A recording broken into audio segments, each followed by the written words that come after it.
अगली खबर है बिहार से। क्या नीतीश कुमार को नहीं पता है कि रामविलास पासवान गंभीर रूप से बीमार हैं या चिराग के साथ बढ़ी तल्खी की वजह से नीतीश ऐसा कह रहे हैं? जी हां, रामविलास की बीमारी पर नीतीश ने एक चौंकाने वाला बयान दिया है और कहा है कि हमें तो इस बारे में जानकारी ही नहीं है। दिल्ली में आईसीयू में भर्ती हैं रामविलास पासवान। नीतीश और चिराग के बीच चल रही है तनातनी।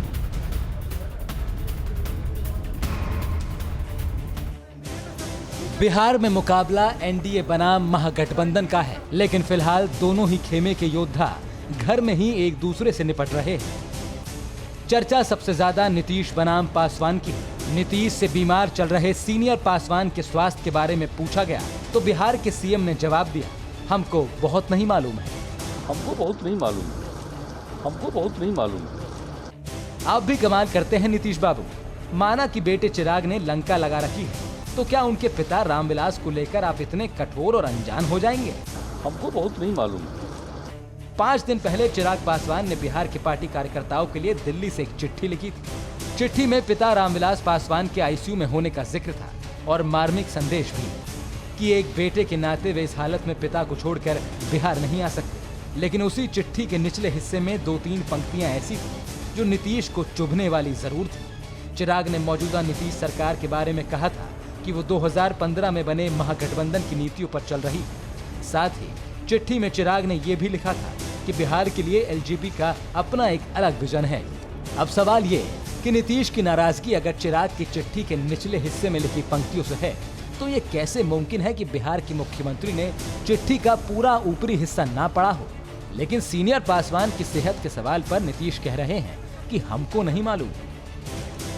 हमको बहुत नहीं मालूम। अच्छा है नीतीश बाबू, राजनीति में अपने मतलब की चीजें ही तो पढ़ी जाती हैं, समझी जाती हैं और सुनी जाती हैं।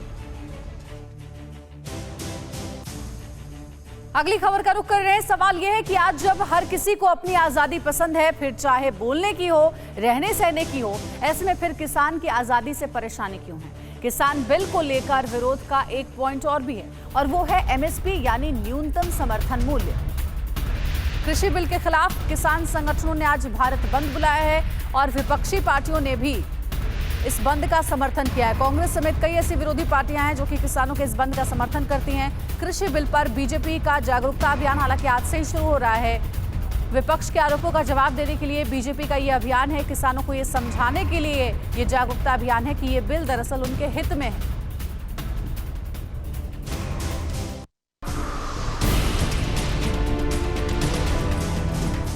किसानों के हितों की रक्षा के लिए एमएसपी यानी न्यूनतम समर्थन मूल्य की व्यवस्था की गई है। न्यूनतम समर्थन मूल्य किसानों को उनकी फसल पर मिलता है, भले ही बाजार में उस फसल की कीमतें कम हो, ताकि कीमतों में होने वाले उतार चढ़ाव का किसानों पर असर न पड़े, उन्हें न्यूनतम कीमत मिलती रहे।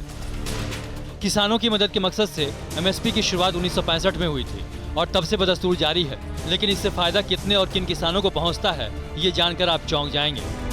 पंजाब में मैं ऐसे किसानों को जानता हूं जिनके पास 3-3 हजार एकड़ की जमीन है और वहां पे कर रहे हैं काम। ऑल सेड एंड डन, इसमें हो क्या रहा है, कई लोग बहुत फायदा उठा रहे हैं। सीएसीपी यानी commission for agricultural costs and prices 2020-21 की एक रिपोर्ट के मुताबिक सरकारी खरीद और एमएसपी सिस्टम का सबसे ज्यादा फायदा बड़े किसानों को हो रहा है। 2015 में आई शांता कुमार समिति की रिपोर्ट के मुताबिक एमएसपी का लाभ सिर्फ 6% किसानों को ही मिल पाता है।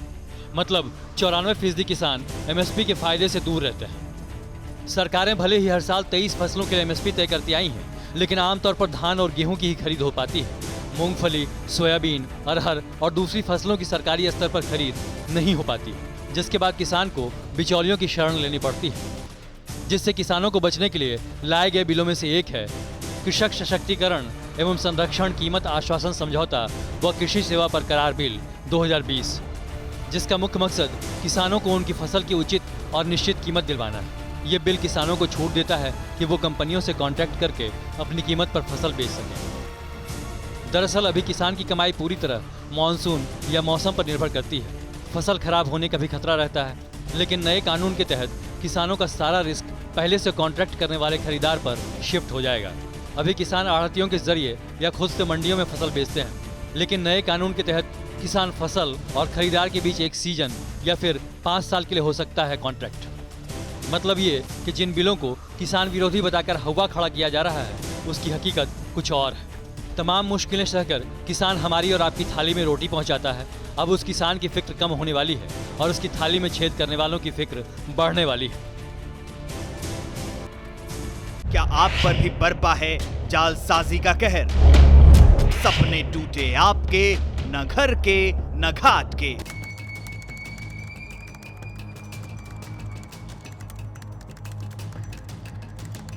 देखिए लूट घर हर रात 9:30 बजे।